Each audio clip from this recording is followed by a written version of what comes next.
Welcome to the CG Pro podcast. This is episode 76. And today we have with us Lindy Wilson De Quattro, and she is a production side visual effects supervisor who has an amazing career making all these incredible movies that I'm sure you all have heard about going back to the mid 90s. She has worked on movies like some of the Narnia series, the Harry Potter series, Pacific Rim, and so many more that I couldn't possibly mention them all.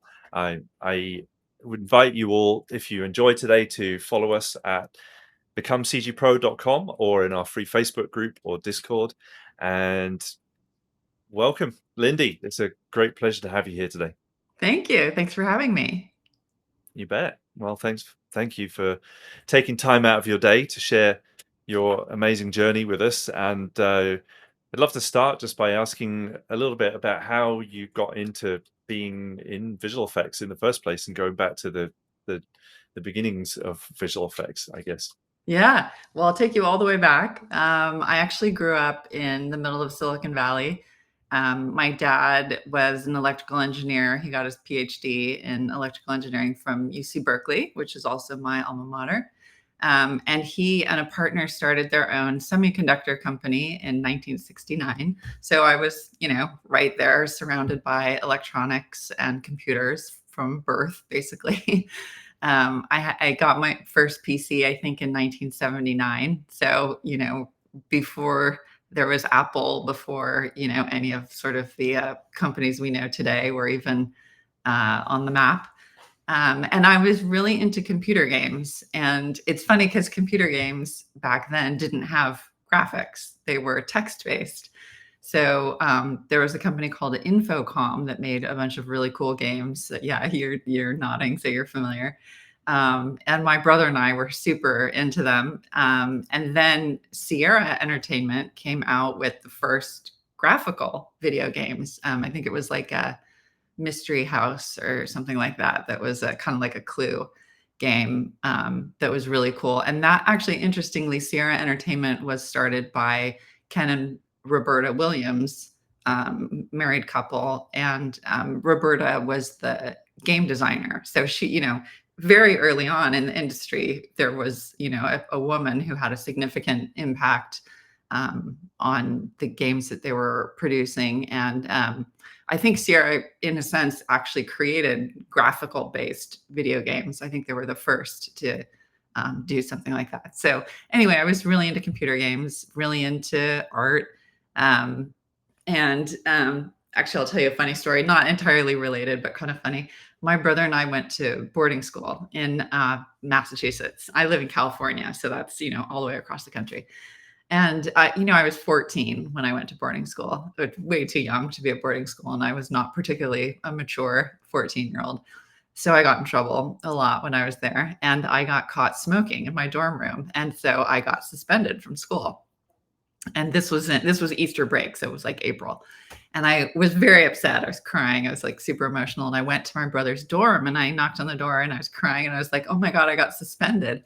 Well, that Christmas, which was just a couple months earlier, we had each gotten a computer game for Christmas. And I got Deadline, which I think was an Infocom game. And my brother got a game called Suspended, which was kind of a space story. And so when I went to his door and I was like, oh my God, I got suspended, he was confused because he thought our parents had shipped his video game to me. And I was telling him I got suspended his video game. And I was like, no, I got suspended from school. I don't care about your stupid video game. And he was like, oh, okay. So that was kind of funny.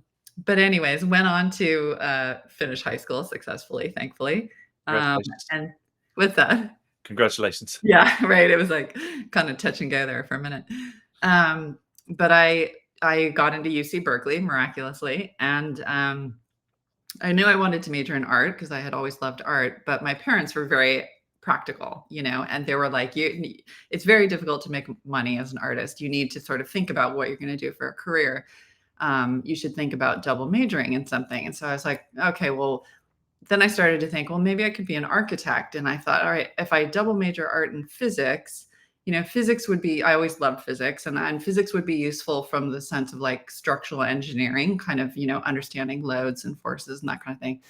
So I did that for the first year and a half. I took 3 semesters of physics for engineers at Berkeley, and it was not, that was a no. I was like, okay, I don't want to spend my life doing this.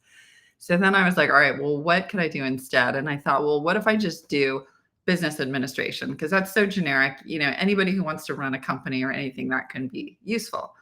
So I decided, I could be a docent, I could be a museum curator, I could run a gallery, something like that. I'll get a business degree.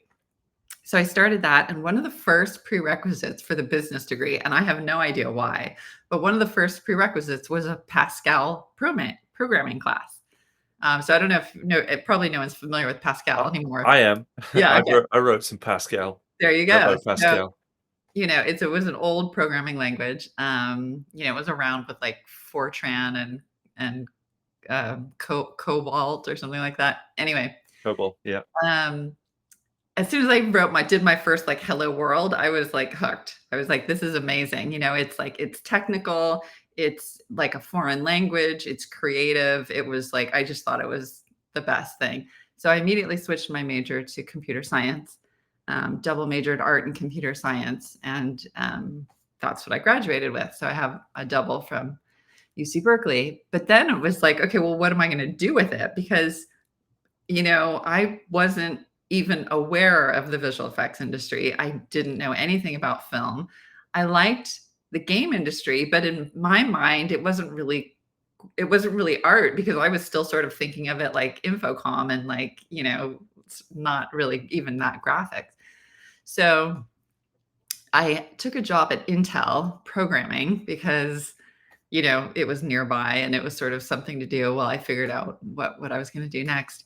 And I kind of hated it. I was just like, these people this is not my tribe. I just was like, these people are not creative. The company was really rigid. You had to sign in every morning and sign out every night. And, if you weren't in they fired the bottom 10% of everybody based on your review every year. And it was just sort of like not the culture I wanted to. Like Office Space. Yeah, exactly. So I decided, okay, well, what if I go back to school and I get my master's degree in graphics, because at least that way I'm starting to like kind of bring the two together and sort of specialize in one field, hopefully that will, help me find a career. So I started looking into various programs that specialized in graphics, or schools that had a really good graphics program. And a lot of them were research based. So they wanted you to research and then end with a thesis, right? A big written report about sort of what you have discovered or invented. And that wasn't really what I was interested in. What I wanted to do was learn how to use it, more like an end user, not like create and develop new technology. That wasn't really my focus. And so the one program I found that was not research based, that ended in a test instead of a thesis, was the one at USC, University of Southern California. And so I went there, and I was in a 2-year program to get my Master's of Science in Computer Science. And in my last semester there, just as I was getting ready to graduate, a professor from the film school came over. It was Dr. Weinberg. And he said, we've just started up this brand new program to give an MFA in film, video, and computer animation. That was the name of the major at that time. And he said, we have a lot of applicants that have a film or an art background, but we really don't have very many people with a technical background. And we're hoping to balance out the class a little bit more. So if any of you guys have a portfolio and you're interested in applying, I want to encourage you to do so, because I think, you would have a good chance of getting in, and we would like to, have your knowledge. So I called my dad and I was like, hey, how do you feel about paying for one more degree? And he was like, no, that's ridiculous. You're, I don't know how old I was at that point, 23 or something. You're 23 years old. I've been paying for school for 23 years. Forget it. I'm not doing it. And then my mom was like, I'll talk to him, so I was like, okay. So she worked on him and came back, and he was like, oh, okay, fine, I'll pay for it, but this is the last one. You have to get a job after this. And I was like, okay. So I went and and I graduated. I got my MS in computer science, and then I went right over to the film school and started working on my MFA in film. And the program was, it was just starting. We didn't really, the teachers were kind of from all different places. None of them were really in visual effects. They didn't know what they were doing exactly. We were all kind of learning together. We got our first Silicon Graphics, forget what the blue ones were called, Sapphire machine. It wasn't very powerful. We had to take turns rendering on it. The only piece of software we had was Softimage.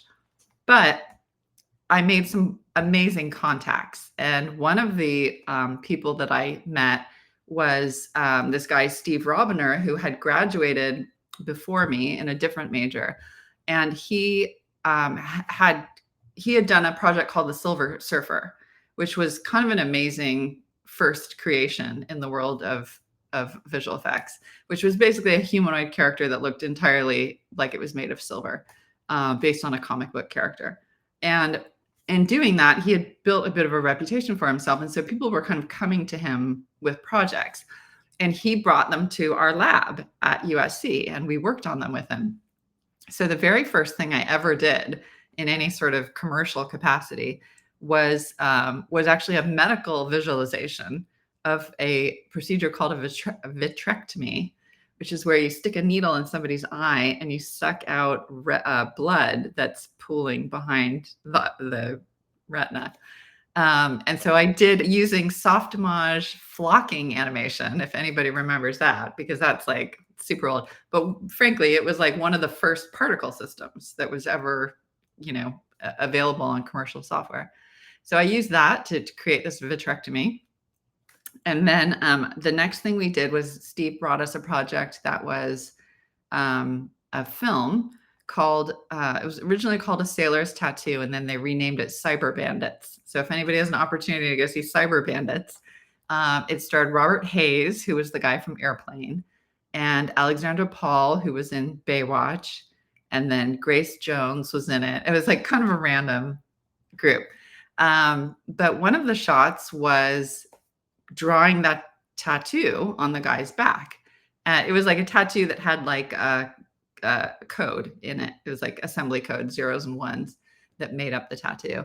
And so I coded, there wasn't software to do it. So I coded a system to sweep the laser along the sort of outline and then, reveal the tattoo. And then when we zoomed in to see the coding. So it was like a little bit of a, project. There wasn't software. I basically had to code the whole thing. And then later, as I was getting towards graduating, I met Breck Eisner. And Breck Eisner, his father, Michael, was at the time running Disney. And Breck was not in the visual effects program or the computer animation program, but he was in the production program. And what they did on that side is they had everybody work on these final projects. And basically, everybody would kind of compete to put together a project, and they would do like maybe 5 projects for the whole class. And then people would get assigned roles. So you would have directors, you would have writers, you would have, camera people, whatever. And that's how everybody got a little bit of like production experience. And Breck was looking for some people to work on visual effects. So I worked on his project with him, of course, because he's Breck Eisner. He had a $300,000 budget. Our actors were Peter Gabriel, the pop star, Charles Durning, who's a wonderful character actor, Elizabeth Pena, who was a wonderful character actor. And we did this 20-minute short piece that had a bunch of visual effects in it. And again, there wasn't really any software for what we were doing. Like I had one shot where Peter Gabriel walked into an alleyway, and the camera goes around him 360 in the alleyway, like decomposed into kind of like a graph-based rendering, and then eventually away to nothing. So I had to like build the whole alleyway, texture the whole alleyway, figure out how to do this 360 camera and do the whole thing, and without really any software besides Softimage. So did that. And when I graduated, I sort of used that to get a couple of internships. And so the first internships I had were with a company called RGA LA. It was part of R. Greenberg, which started out as a New York company doing mostly commercials and titles, and then eventually getting into film work.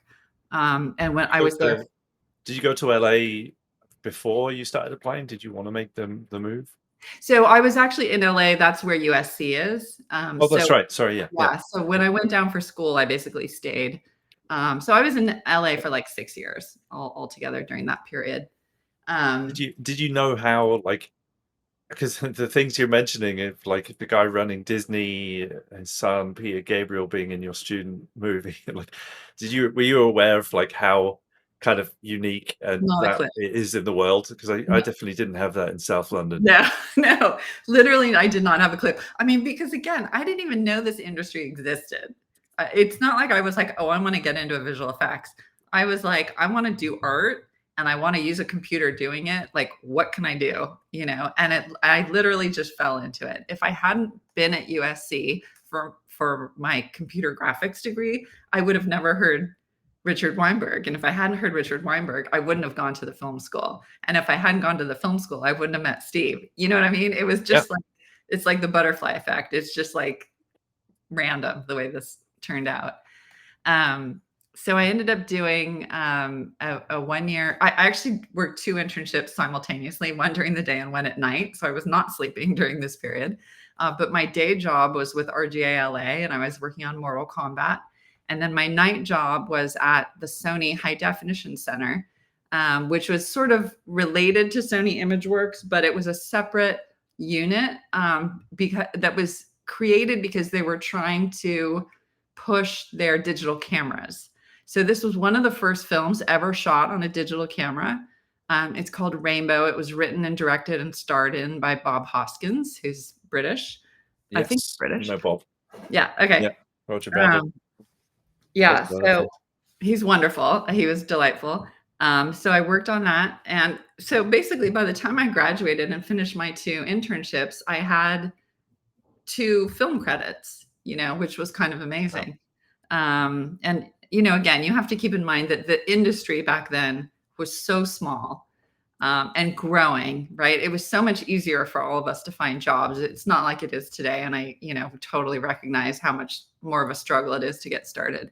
But I do highly push internships as a great way to get your foot in the door if possible. So anyway, then I went and got my first real paying job was with a company called Wabbit, which stood for Warner Brothers Imaging Technology. It was a division of Warner Brothers. And I went over there and I worked on an animated cartoon short that was Marvin the Martian in the Third Dimension. And then we had to put it in German for some reason, Marvin der Marsmensch in der dritten Dimension. Always sounds better in German. Right? Everything sounds better in a different country's language. And then let's see, Wabbit turned into Woods, which was Warner Brothers or Warner Digital Studios, which was again part of Warner Brothers, but they were just sort of rebranding. They were moving away from this imaging technology and really getting into filmmaking with this new division. And so we moved from the Galleria, which is where Wabbit was, over to Burbank, right by the airport, built out this huge space. And we worked on a bunch of films. We did Rosewood, Eraser, Mars Attacks. Those, I think, were the 3. And then we did a bunch of commercial work.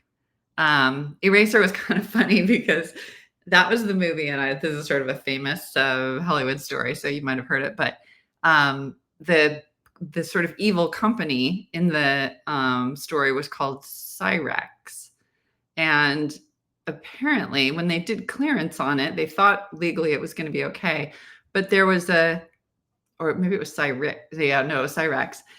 It turns out there was a company in Texas that was called Cyrex, right? It was spelled differently. But if you say Cyrex with the Texas accent, it sounds like Cyrex, And so they were suing to stop the movie coming out because it was evil in the movie and they didn't want to be associated with it. So right before the movie came out, we all stayed at the company literally 24 hours a day for, I think, for 48 hours straight, turning every single X into a Z so that it would be Cyrez instead of Cyrex, so that we could get past this legal hurdle and still have the movie come out on time. And it was everywhere. It was on people's badges. It was burned into doors. It was on the building. It was like, so there's, for 48 hours straight, tracking and changing X's to Z's. But anyway, so Rosewood was interesting for me because that was the first time I did particle system. So I added smoke to a train. It was a kind of a short sequence. I just was only doing smoke. But that was using dynamation, which again is, kind of old school particle system, very limited user interface. You were basically coding everything. So but that's significant later because I ended up specializing in effects work. But so that was my first sort of experience with that. And then Mars Attacks, the thing about the industry at the beginning is it wasn't an assembly line. It was, everybody did everything, right? It was very small. So if you got assigned a shot, you did the whole shot. You did layout, you did animation, you did any simulations, you composited it, you did the whole thing yourself. With the exception maybe of roto. We had a separate roto department. And so when, let's see, in 1997, Warner Brothers decided to close Woods because it wasn't making any money. Visual effects is a very low margin industry, as we all know.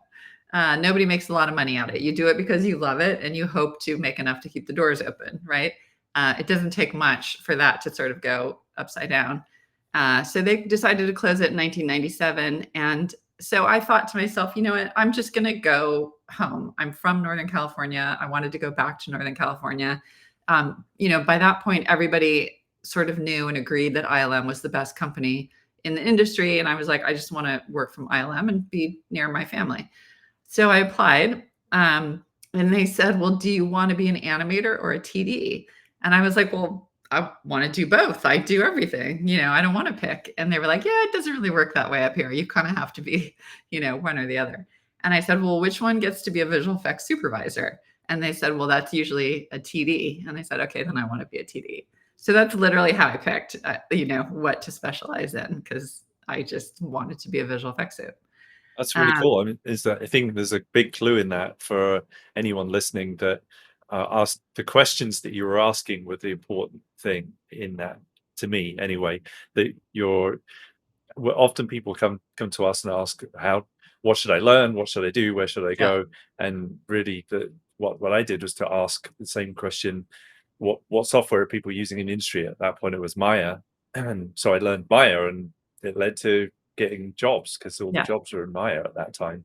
Yeah, but the questions you asked were the interesting part. You have to look down the road a bit. You have to sort of see where you want to go and then figure out what it takes you to get there.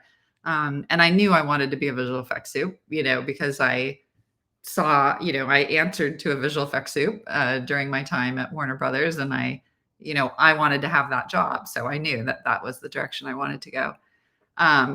So I got the job at ILM. I moved back up north. The first thing I did for them was the development of the mummy made out of sand in the original of the Mummy film, Cool. around 1997-ish.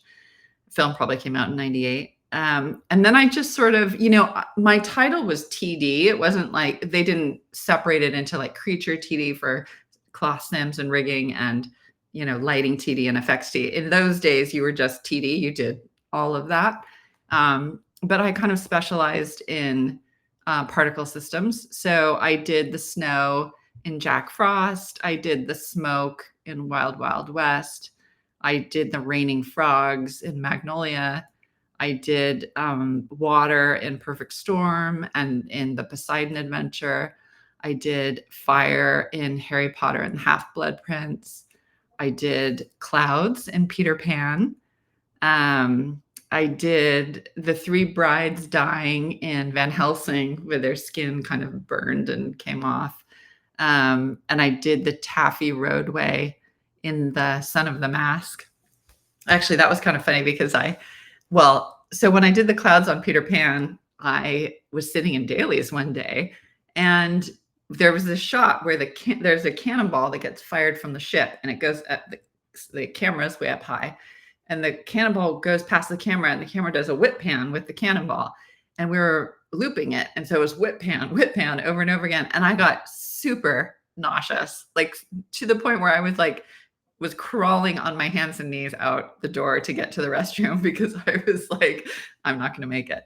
And it turned out I was pregnant with my first child. So that's how I found out, which was kind of funny. Wow. Yeah.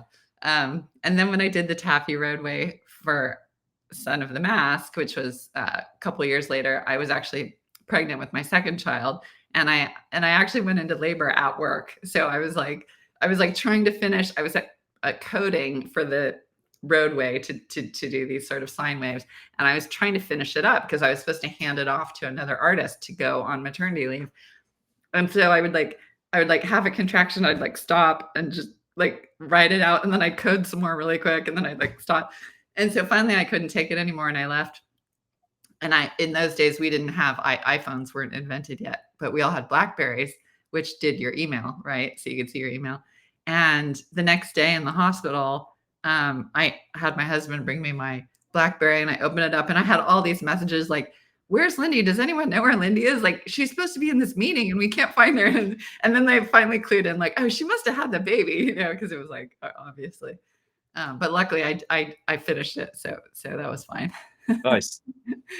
And then shortly after that was around, that was 2004. In 2005, I became visual effects soup, and I did Chronicles of Narnia with Scott Farrar, and I did Evan Almighty with Bill George, and then I did my first show by myself, which was Rush Hour 3.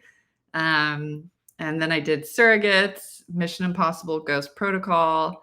I did The Great Gatsby. I did Pacific Rim. I did Downsizing.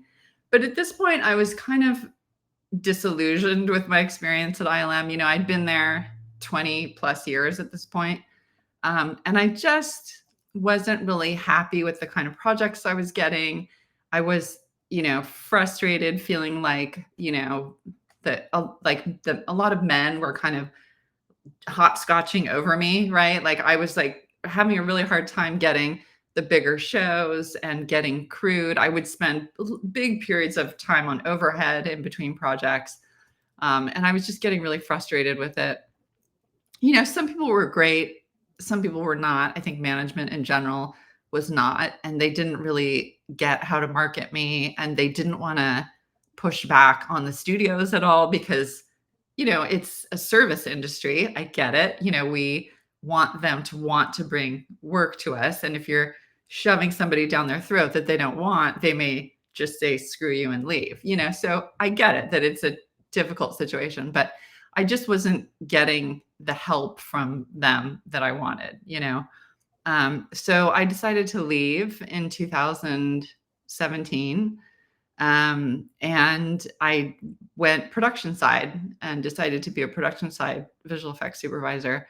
And the first big project I did was Dora and the Lost City of Gold, which I did in the UK in London. And then I was on that for about a year. And then after that, I did a show called Distant, which for a variety of reasons hasn't come out yet. But that was actually done during the pandemic. I was in Budapest working on that one when the country shut down, and got a middle of the night phone call. Grab what you can and get to the airport. Your flight leaves in 4 hours. We're getting you back to the US. And I had an apartment with a year's worth of equipment and clothing and everything else, which I just left. I took a bag, took a taxi, went to the airport and left. And luckily we had a PA from Budapest who was able to go into each of our places and pack up our stuff and ship it back to us. I had left all my camera equipment, literally everything. So that was crazy.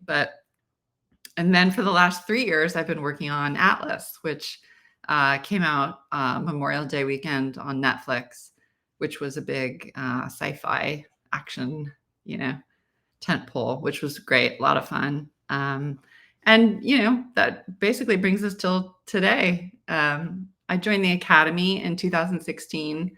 I've been on the executive committee for the visual effects branch of the Academy for the last 6 years, which has been amazing, selecting and voting on the films that are going to be in the long list every year. We take very seriously, and forces me to watch pretty much every movie that's out there every year to get to make an educated vote. So yeah, there you go. That's my long winding road to today. And the road goes on. Yeah, what we hope, Others, right? yeah, I'm sure that it will. How it goes on, Yeah, nobody knows. But yeah, I'm yeah, just wow. There's so much in there. I would love to ask you a little bit more about your experience, particularly in the transition from ILM, and talking about how you felt like men were stepping over you, or transitioning quicker and that kind of thing. What do you think? Because we care about that a lot. We actually run a non-profit that is in good part devoted towards helping encourage more women into the industry and more people from different backgrounds as well. But we care about that a lot, and I'm wondering, we're trying to address it from the education perspective, and I'm curious what you think. What that's like to experience that, and also what might help change it. yeah.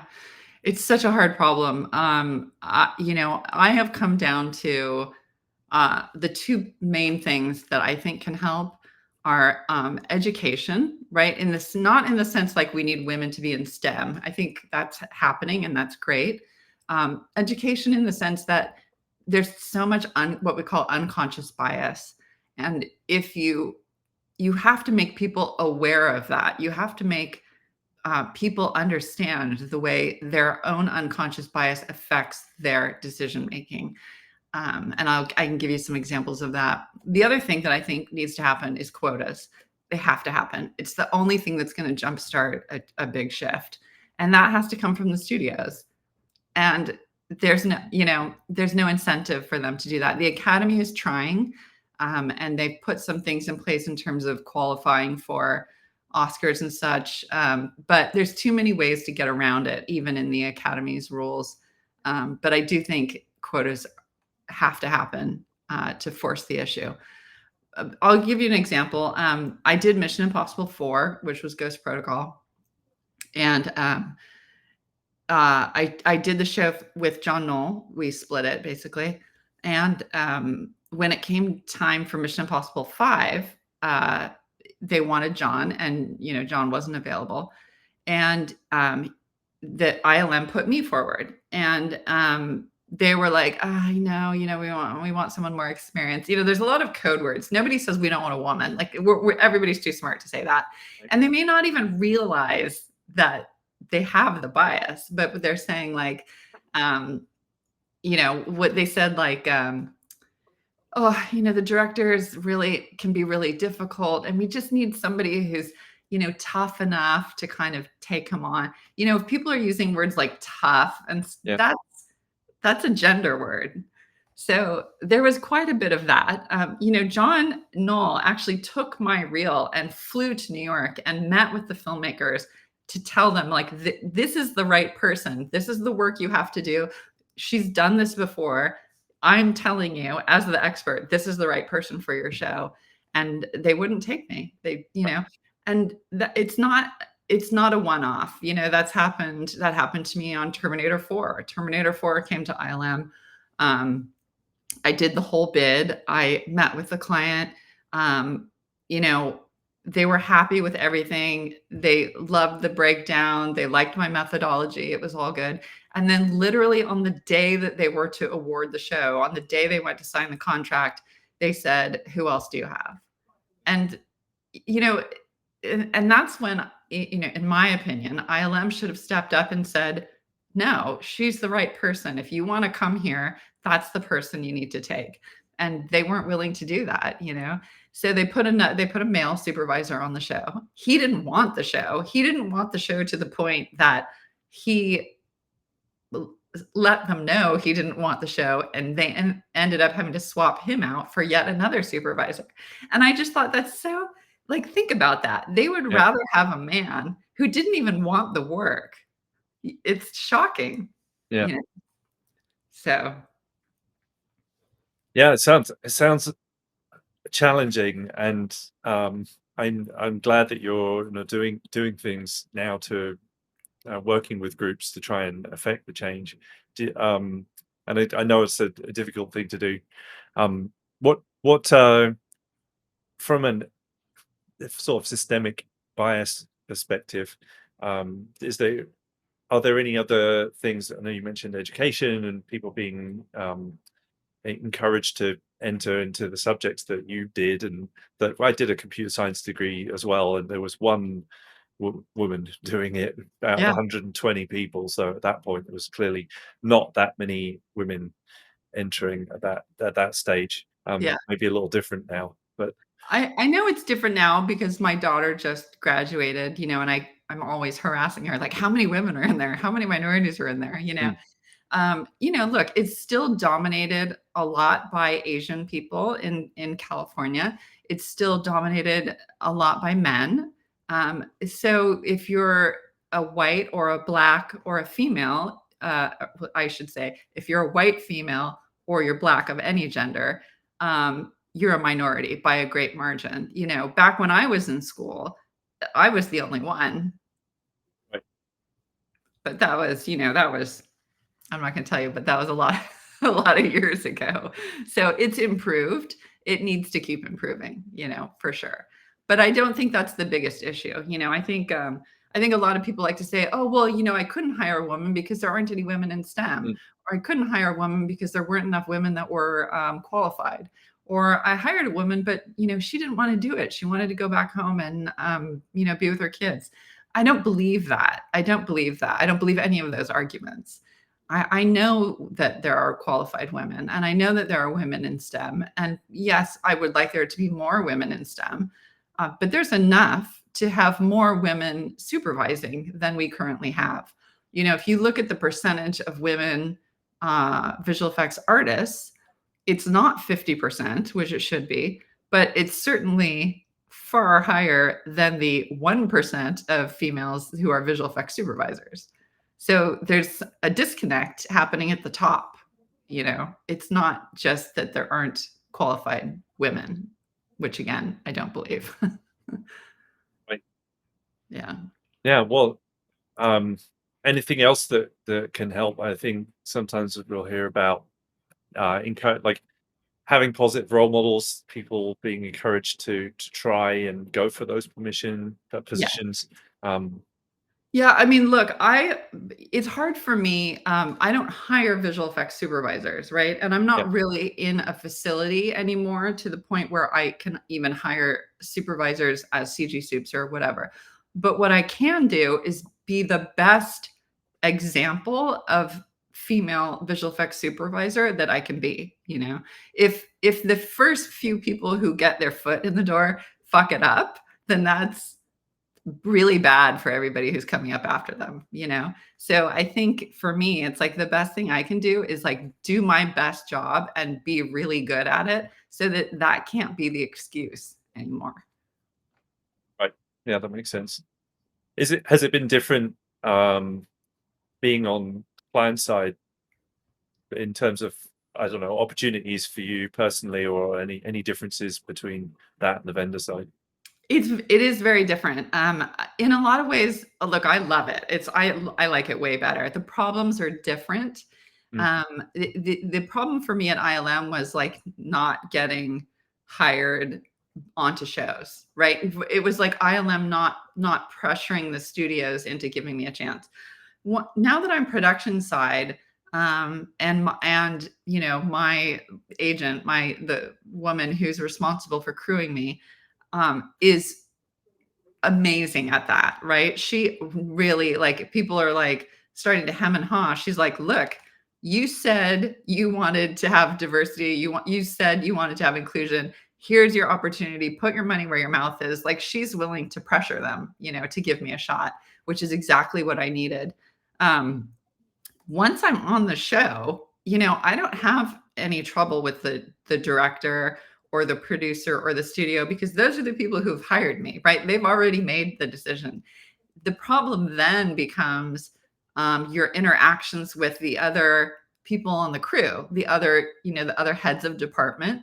A lot of times there can be friction with the director of photography. It's a little bit of a fraught relationship between visual effects and DPs in Yeah. general. Get A in the lot of, way. yeah, right. It's tricky. I mean, a Yeah. lot of them a lot of them have done many, many films without visual effects. And so when we show up on set, they feel like we're the interloper. We're slowing them down. We're asking for them for things they don't understand. They don't like to be in a position where they don't understand something. It makes them uncomfortable. And so they react with anger. And so that can be a very difficult relationship. Um, and so I work really hard to try and get along with the DP and make them feel comfortable with me and explain to everybody what I'm doing. But that can be a tricky relationship. Same with, the editor. It's just, I think there's pros and cons to being female. On the one hand, people are less likely to actually scream at me, get in my face, swear at me, and call me names, which is great because I see that happen to my male colleagues, and I think that's unpleasant. And so, Yes, it does happen. right. Yeah. So I'm happy that happens less to me because I'm female. Yay, upside. The downside is I sometimes don't get included for things. It's like, oh, let's all go have a drink after work, and then we just end up having to talk. We just end up talking business, and Lindy's not here because she's female, and we didn't really want to hang out with her because then it's just like that sort of hard to quantify. I don't fit in. Like one of these things is not the same, or whatever that kid's show used to say. Right. So yeah, that can be tricky. What do you do to try and make the best of those situations? And I think that sort of points towards a general sort of leadership and team building question, as well as talking about being female in the industry. But Yeah. like, how do you take that on in terms of building rapport with people, teamwork, leadership? Yeah. I mean, there's a lot of things I do. I try really hard to be sort of non-threatening on set. I don't go in there like we have to do things this way and make a bunch of demands. I try to explain my position so that we can all come to the same conclusion together. I invite myself to things a lot. You'll find when you're in prep, and certainly when you're shooting, they put out schedules every day that shows every meeting and names all the people who are supposed to be there. And if I think I should really be at a meeting that I'm not included on, I'll call the first AD and I'll say, hey, you need to include me in this meeting, and here's why. So you have to be you have to really leave your ego out of it and just be like, I need to be there. And, and then if they don't want me there, then I escalate it to my producer. If they still don't want me there, then my producer escalates it to the film producer. Like we'll just do what we have to do to make sure that I'm in the room, because I have to be part of those conversations. But I try to do it in a way that's not threatening. I don't want to, and sometimes that means that we have to give some stuff up. If you're on set and like I'd really like a clean plate on every shot, or I'd really like to get an HDRI in every shot, and there's not time, and they're trying to make their day, and things are happening, and if you can like be the hero that day and say, hey, you know what, we don't need an HDRI right now, we got one half an hour ago, the lighting hasn't changed, we're good, you guys just keep going. Little things like that can like really build your rapport with the team and help.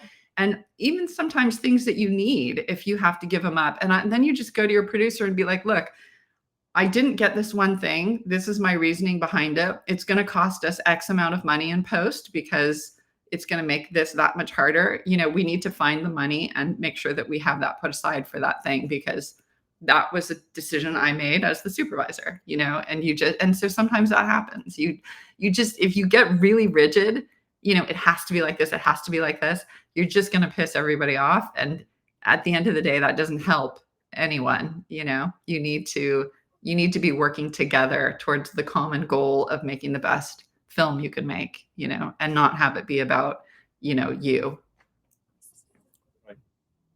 Yeah, well, some great advice in there, I think, really for everybody in many industries, really, just in terms of how to get rapport with people, how to get the best from people, how to integrate into teams, especially when you're integrating into those teams where the team is not your own. You didn't build the team, and you have to integrate into somebody else's team.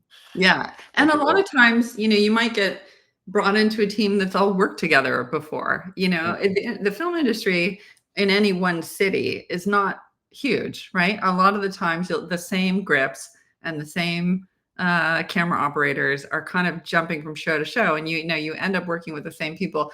Once you've been in the industry for a while, it's great. You recognize people. It sort of gives you instant credibility because everybody sees that they've worked with you before. But it can be really hard on your first couple of shows when you are the odd man. Like, this is a club that everybody's been in for a while, and then you're like, "Hi, I just joined," and it's like, that's a tricky position to be in. So you have to be outgoing. You have to be really friendly. We try to make gifts for the crew. We give out, swag. We give out hats that have the name of the show on it. We make stickers. We like literally whatever it takes to sort of get people to feel comfortable with you. Then that's really important to do. Sticker will go a long way. You would be surprised. Yeah. It's true. No, Yeah. I've seen it a bunch too. Yeah.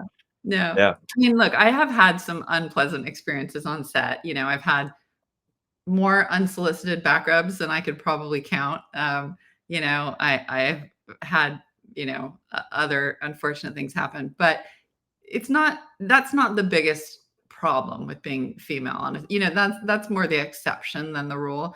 I think the bigger problem facing women in our industry is really this unconscious bias, this sort of feeling like, I don't know if I want to give a woman a $30 million budget to be in charge of. I don't know if I want to put this woman up against this director who's known for being kind of difficult and angry. And, it's just sort of this sense of, if you haven't seen it done before, right, you have this fear.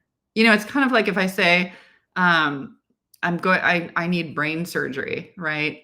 And you're left with a choice between like a 55-year-old white man or like a 30-year-old former model female. You're like, oh, I think I'm going to take the guy, literally based on nothing except the fact that every good surgeon you've ever seen looks like the guy.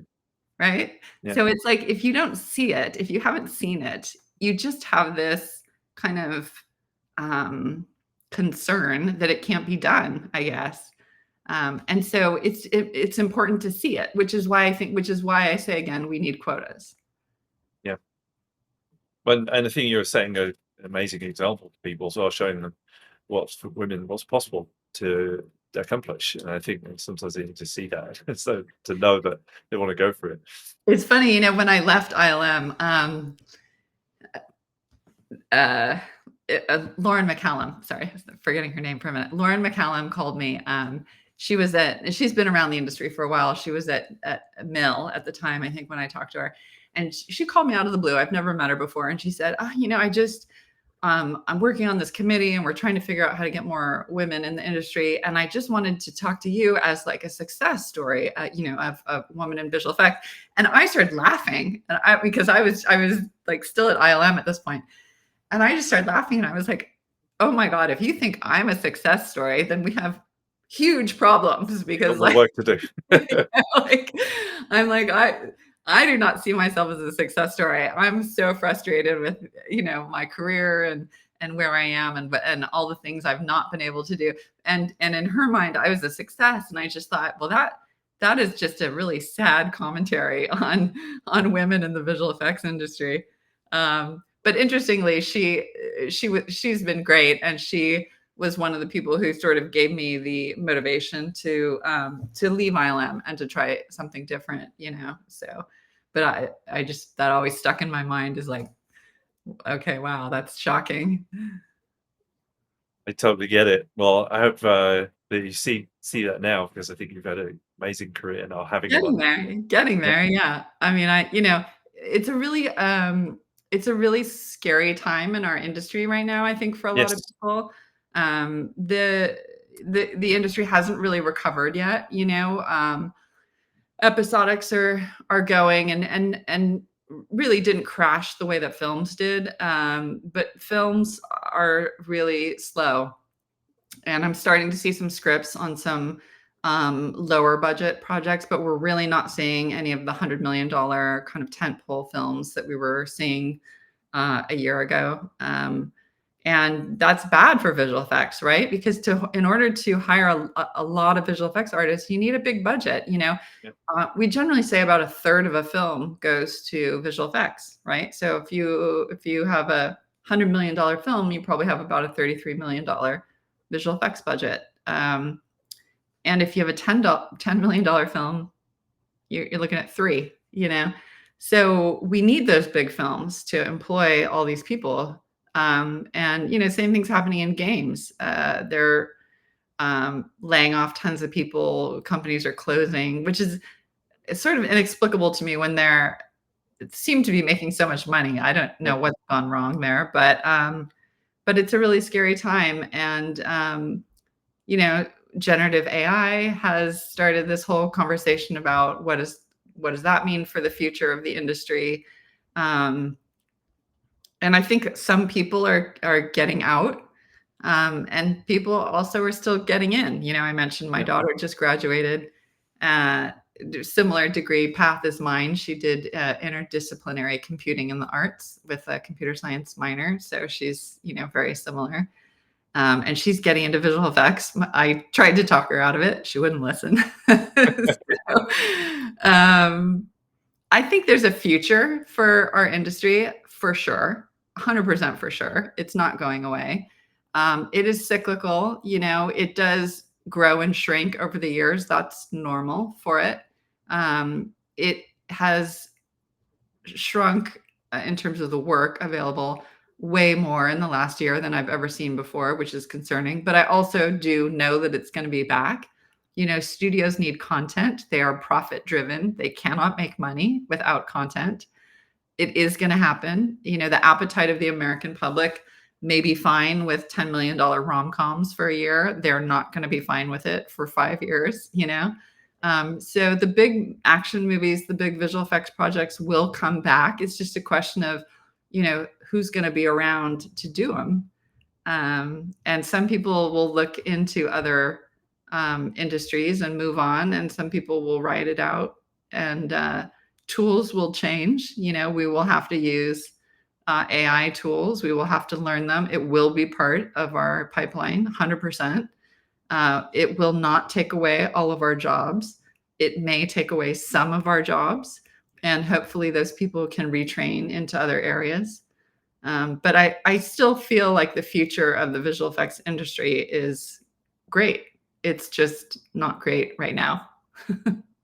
Yeah. It's good to address that, be real about it, because it's happening, and we're very closely connected with that as well on the school at CG Pro, seeing people who are in the industry and what they're doing and what's happening, who's employed, and lots of people are looking to other industries. Some people maybe permanently. Some people we're recommending.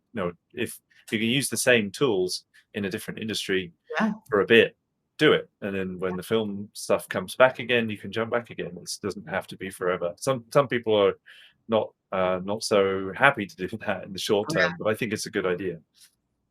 Yeah, for sure. Any thoughts on that? Any advice for people right now? Being that we're looking at that reality at the moment. Yeah, I mean, you got to do what it takes to make your financial situation work. Maybe that means working in production. Maybe that means moving from film into episodics, or from games into advertising, or medical visualizations, or even the military, has visualizations that they do. There are a lot of other industries that you can get into. Um, and there, there's we're all using the same tools. Sometimes people get a little snobby about, like, I work in film. I only do film. Yep. It's like, it's kind of silly, How's right? that going right now? Yeah. Yeah. It's, the work is the same. I did a theme park ride. I've done a bunch of, commercials. I haven't done an episodic yet, but I would love to. It doesn't matter to me personally. I just like creating imagery, that Yep. goes in front of an audience. And if it can be done using tools that I already know, then fantastic. I'm with you. Yeah, absolutely. I've worked on some theme park stuff and commercials and Yeah, music videos and TV. And the last job I had was a race car championship, of nice. all things. Totally different, but You one of know, the jobs I've ever had. I Great. think I would say that my journey into this industry is a good example that you never know what the next thing is gonna lead you to. Maybe you take this random job in racing or whatever, and you meet somebody who then calls you up for their next job and something else. And it's like, things will just keep, as long as you can keep the ball rolling. Momentum is a good thing. Stay working, stay busy. And if you're not working, if you're one of those people who's not working and you don't need to, you have a nest egg, or you have a parent, or you have something that's supporting you, then improve yourself for your chances of getting that next job. Take a class, work on something for your real. Don't be stagnant. It's important to keep the momentum going. Fantastic advice. It was the advice of a being in the freelance world where you have work sometimes you don't, and you're always, well, not always, hopefully never, regretting the position you're in. You're thinking when you've got too much work that it's stressful and you've got too much to do, and then when you don't have work, you're missing having work and you can't Right. enjoy either of them. Like you could in theory enjoy the time when you don't have work and use it for all the things you wanted to be doing, and Yeah. enjoy the work when you got it. Yeah. um, yeah, no, it's really, really great advice. We do have a couple questions that have come in. Yeah. I'd love to ask before we wrap. Yeah. Um, Someone is asking, is it common to get an agent for beginning to mid-level jobs for a person seeking visual effects artist roles versus higher level roles? In general, I would say no. I don't know of anybody, even honestly, even at the visual effects supervisor level, most people do not have agents.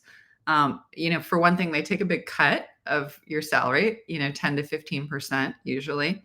And it's easy enough for you to get your own job. They're not gonna provide anything that you can't do yourself. The thing you need an agent for is when somebody's putting together a film, they'll talk to their agent, the director or the producer, and they'll start to kind of assemble their team, the production designer, the DP.